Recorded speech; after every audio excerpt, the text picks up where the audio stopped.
नमस्कार दोस्तों। अगर आप कंपटीशन एग्ज़ाम की तैयारी कर रहे हैं तो ये वीडियो आपके लिए बहुत ही महत्वपूर्ण है। आज हम बात करेंगे 1773 के रेगुलेटिंग एक्ट के बारे में।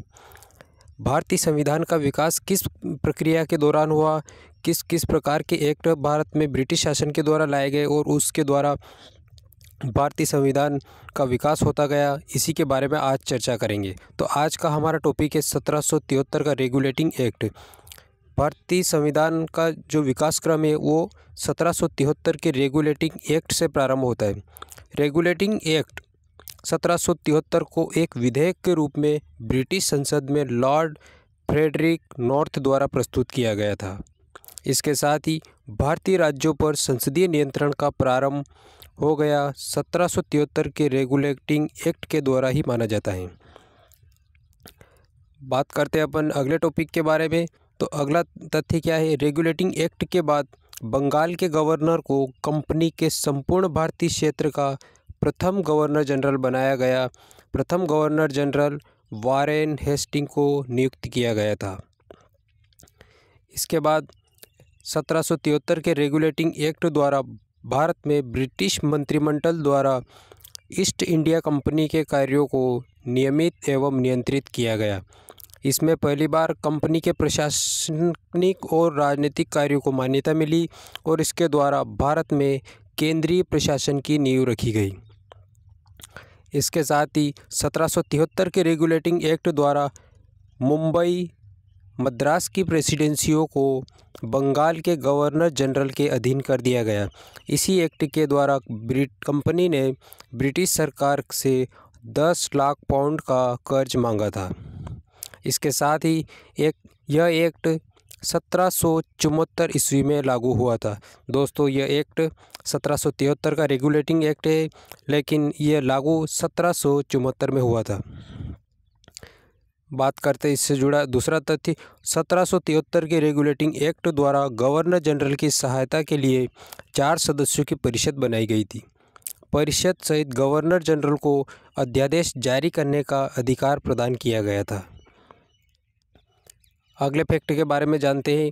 रेगुलेटिंग एक्ट के द्वारा 1774 में एक सुप्रीम कोर्ट की स्थापना की गई, जिसमें एक मुख्य न्यायाधीश, 3 अपर न्यायाधीश होते थे।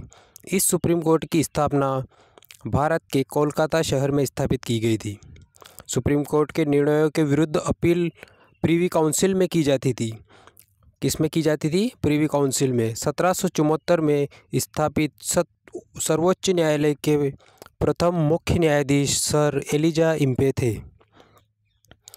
1773 के रेगुलेटिंग एक्ट की त्रुटियों को दूर करने के लिए 1781 में एक और नया एक्ट लाया गया, जिसे एक्ट ऑफ सेटलमेंट कहा गया। एक्ट ऑफ सेटलमेंट 1781 द्वारा कोलकाता सरकार को बंगाल, बिहार तथा उड़ीसा के लिए विधि यानी कानून बनाने का अधिकार प्रदान किया गया था। 1781 के एक्ट ऑफ सेटलमेंट के द्वारा सुप्रीम कोर्ट के अधिकार क्षेत्र को निश्चित किया गया था और उसके मुकाबले कार्यपालिका की स्थिति को और अधिक मजबूत किया गया था। अब बात करते हैं भारत में सुप्रीम कोर्ट की स्थापना के बारे में। तो दोस्तों, भारत में सुप्रीम कोर्ट की स्थापना रेगुलेटिंग एक्ट 1773 से इंग्लैंड के सम्राट को कोलकाता में सुप्रीम कोर्ट की स्थापना करने का अधिकार प्राप्त हुआ। परिणाम स्वरूप जॉर्ज द्वितीय ने 26 जुलाई 1774 को चार्टर जारी कर कोलकाता में सुप्रीम कोर्ट की स्थापना की। यह एक अभिलेख न्यायालय था। मुकदमों का संपूर्ण अभिलेख रखा जाता था। सर एलिजा इम्पे को इसका मुख्य न्यायाधीश, Robert Chambers, Stephen Caesar, Lemaistre और जॉन हाइट को अन्य न्यायाधीश नियुक्त किया गया। सुप्रीम कोर्ट के समस्त आपराधिक, दीवानी, नवाधिकरण संबंधी तथा धार्मिक मामलों की सुनवाई निर्णित करने का अधिकार प्रदान किया गया। उसे रिट जारी करने की शक्ति भी प्रदान की गई। सुप्रीम कोर्ट के निर्णय की अपील प्रीवी काउंसिल में की जाती थी। वैसे भारत में संघीय न्यायालय की स्थापना भारत शासन अधिनियम 1935 के द्वारा 1 अक्टूबर 1937 को की गई। सर मॉरिस गवैयर को संघीय न्यायालय का पहला मुख्य न्यायाधीश नियुक्त किया गया। दोस्तों आज की जानकारी आपको कैसी लगी? अगर जानकारी आपको अच्छी लगी तो वीडियो को लाइक कीजिएगा, शेयर कीजिएगा और कमेंट कीजिएगा। अगर आप चैनल पर नए हैं तो प्लीज़ चैनल को सब्सक्राइब कर लीजिएगा। इसी तरह की जानकारी आपको अगले वीडियो में मिलेगी। मिलते हैं अब अगले वीडियो में, तब तक के लिए जय हिंद, वंदे मातरम।